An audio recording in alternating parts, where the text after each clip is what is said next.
ये है edu.inside और आज के इस अंक में हम बात करने वाले हैं मिडिवल इंडियन हिस्ट्री के एक बहुत ही महत्वपूर्ण टॉपिक के बारे में, जिसका नाम है सूफी मत या कि सूफीज्म।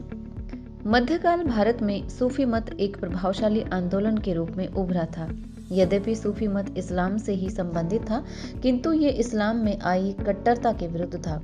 सूफी मत खुले विचारों वाले थे। उन्होंने रूढ़िवादी परिभाषाओं तथा धर्माचार्यों द्वारा की गई कुरान एवं सुन्ना की बौद्धिक व्याख्या की कटु आलोचना की। सूफियों ने मुक्ति की प्राप्ति के लिए परमात्मा की एक भक्ति एवं उसके आदेशों के पालन पर बल दिया। उन्होंने पैगंबर मोहम्मद को इंसाने कामिल यानी कि परफेक्ट ह्यूमन बीइंग बताया और उनकी शिक्षाओं पर चलने की अपील की। उन्होंने कुरान की व्याख्या अपने निजी अनुभव के आधार पर की। सूफी मानव सेवा को अपना परम आदर्श मानते थे। सूफी मत से अभिप्राय। सूफी मत से क्या अभिप्राय है, इस संबंध में विद्वानों के विचारों में मतभेद है। कुछ एक विद्वानों के अनुसार सूफियों को सूफी इसलिए कहा जाता है क्योंकि वे साफ यानी कि शुद्ध हृदय वाले थे। कुछ अन्य विद्वानों के अनुसार उन्हें सूफी इसलिए कहा जाता था क्योंकि वे परमात्मा के दरबार में प्रथम सफ में खड़े होते थे, यानी कि प्रथम पंक्ति में खड़े होते थे। कुछ अन्य के विचारानुसार उन्हें सूफी इसलिए कहा जाता था क्योंकि वे सूफ यानी कि ऊन के कपड़े पहनते थे। इस्लामी ग्रंथों में सूफी मत के लिए तसव्वुफ शब्द का प्रयोग किया गया है। बात करें सूफी मत की शिक्षाओं की, सबसे पहले इसकी शिक्षा है अल्लाह एक है, यानी कि यूनिटी ऑफ अल्लाह। सूफियों के अनुसार परमात्मा एक है, जिसको वे अल्लाह कहते हैं। वो सर्वोच्च शक्तिशाली एवं सर्वव्यापक है। प्रत्येक स्थान पर उसका आदेश चलता है और कोई भी उसकी आज्ञा के विरुद्ध नहीं जाता। वो प्रत्येक स्थान पर उपस्थित है। वो ही अमर है और आवागमन के चक्करों से मुक्त है। वही इस सृष्टि का रचयिता, इसकी सुरक्षा करने वाला और इसको नष्ट करने वाला है। इन कारणों से सूफी एक अल्लाह के अतिरिक्त किसी की भी पूजा नहीं करते। पूर्ण आत्म त्याग यानी कि कंप्लीट सेल्फ सरेंडर। अल्लाह के समक्ष पूर्ण आत्म त्याग सूफी मत के प्रमुख सिद्धांतों में से एक माना जाता है। उनके अनुसार प्रत्येक सूफी को सांसारिक मोह माया और अपनी इच्छाओं को मिटाकर स्वयं को अल्लाह के समक्ष समर्पित कर देना चाहिए। ऐसा करने से मनुष्य उस अल्लाह की दया प्राप्त कर सकता है और उसके बिगड़े हुए कार्य ठीक हो सकते हैं। बात करें पीर की, तो सूफी मत में पीर या गुरु को सर्वाधिक महत्व दिया गया है। वो अपने मुरीदों यानी कि शिष्यों की रूहानी उन्नति पर पूर्ण दृष्टि रखता है ताकि वे इस भवसागर से पार हो सके और अल्लाह के साथ एक हो सके।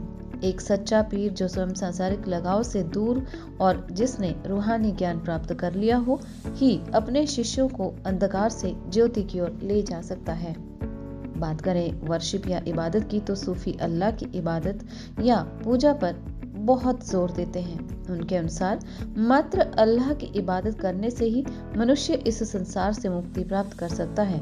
उनके अनुसार अल्लाह की इबादत नमाज द्वारा, रोजे रखकर, दान करके और मक्का की यात्रा करके की जा सकती है।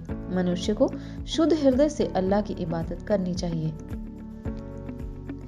सूफियों के अनुसार नमाज पढ़ना मनुष्य का सर्वोत्तम कर्तव्य है। इसके द्वारा मनुष्य अपनी आत्मा की आवाज परमात्मा तक पहुंचा सकता है।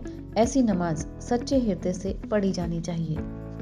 सच्चे हृदय से पढ़ी गई नमाज को पूर्ण रूप से व्यर्थ बताया गया है और कुरान में ऐसे व्यक्ति की कड़े शब्दों में आलोचना की गई है।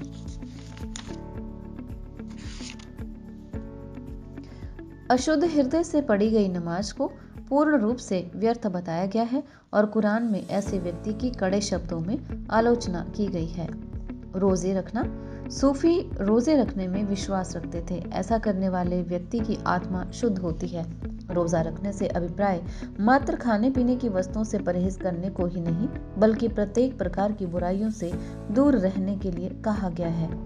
दान की बात करें तो संसार के समस्त धर्मों में दान देने के संबंध में प्रचार किया गया, परंतु सूफी धर्म वालों ने इसको आवश्यक माना है। प्रत्येक व्यक्ति के लिए जिसकी अपनी आवश्यकता से अधिक आय है को कुछ भाग दान देना आवश्यक है। ऐसा एकत्रित किया गया धन निर्धनों और जरूरतमंद लोगों में बांटा जाता है। मनुष्यों से सहानुभूति करने को दान का ही एक भाग समझा गया है।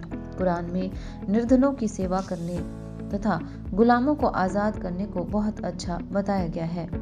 मक्का की यात्रा। मक्का की यात्रा करने को सूफी विशेष महत्व देते हैं। सच्चे हृदय से की गई यात्रा से मनुष्य इस संसार से मुक्ति पा सकता है और उसके समस्त कष्ट दूर हो जाते हैं। नरक की दुनिया, यानी कि प्रत्येक सूफी के लिए यह आवश्यक है कि वो इस संसार से लगाव का त्याग करे। कोई व्यक्ति जितना धन संपदा, सुंदर स्त्री, पुत्रों और सरकारी नौकरियां आदि के चक्रों में फंसा रहेगा, उतना ही वो उस अल्लाह से दूर होता चला जाएगा। अल्लाह मिलन के लिए ये आवश्यक है कि व्यक्ति इस सांसारिक लगाव से मीलों दूर रहे। सूफी भक्ति संगीत पर बहुत ज्यादा जोर देते हैं। उनका ये पूर्ण विश्वास है कि भक्ति संगीत मानवीय हृदयों में अल्लाह के प्रति प्रेम उत्पन्न करता है। इसके प्रभाव के कारण मनुष्य के बुरे विचार नष्ट हो जाते हैं और वो अल्लाह के समीप पहुंच जाता है। सूफियों की धार्मिक संगीत सभाओं को समा कहा जाता है। मनुष्य जाति से प्रेम। मनुष्यों की सेवा करना सूफी अपना परम कर्तव्य मानते हैं। इससे संबंधित मनुष्य के बीच किसी जाति, पाति, रंग या नस्ल आदि के भेदभाव नहीं करते। उनके अनुसार सभी मनुष्य एक ही अल्लाह की संतान है, इसलिए उनके बीच किसी प्रकार का भेदभाव उस सर्वोच्च अल्लाह का अपमान करना है। बात करें सूफी मत के प्रभाव की, तो सूफी मत के भारतीय समाज पर बहुत महत्वपूर्ण एवं दूरगामी प्रभाव पड़े। सूफी संतों ने लोगों को मानवीय भ्रातृभाव और सहिष्णुता का पाठ पढ़ाया। इस कारण हिंदुओं और मुसलमानों में परस्पर सामाजिक और सांस्कृतिक मेल मिलाप बढ़ने लगा। उन्होंने समाज में प्रचलित बुराइयों जैसे दास प्रथा, ऊंच नीच, मदिरापान और जुआ आदि के विरुद्ध आवाज उठाई। सूफी संतों ने दीन दुखियों की सहायता करके उनके कष्टों को कम किया। कई सूफी संत विद्वान थे। उन्होंने खानकाहों में शिक्षा देने का काम किया। परिणाम स्वरूप शिक्षा के प्रचार को बल मिला। कई सूफी संतों ने उर्दू में अपनी रचनाएं लिखी। इससे प्रादेशिक भाषाओं को प्रोत्साहन मिला। सूफियों ने कव्वाली की प्रथा आरंभ करके संगीत को नई देन दी। सूफी पीरों की दरगाहों ने भवन निर्माण कला को प्रोत्साहन दिया। सूफी सभी जातियों के लोगों से प्रेम करते थे। इससे निम्न वर्ग के बहुत से हिंदू सूफी मत में सम्मिलित हो गए। कई सूफी संतों का सुल्तानों और उनके दरबारियों पर बहुत गहरा प्रभाव पड़ा। इस प्रकार सूफियों ने उन्हें गलत कार्य करने से रोका। Doctor J.L. मेहता का ये कथन बिल्कुल सही है कि सूफी मत ने हिंदुओं और मुसलमानों के मध्य धार्मिक सहिष्णुता की भावना उत्पन्न की और उनके मध्य सामाजिक और सांस्कृतिक मेल मिलाप की प्रक्रिया को बहुत तेज कर दिया। आज बस इतना ही।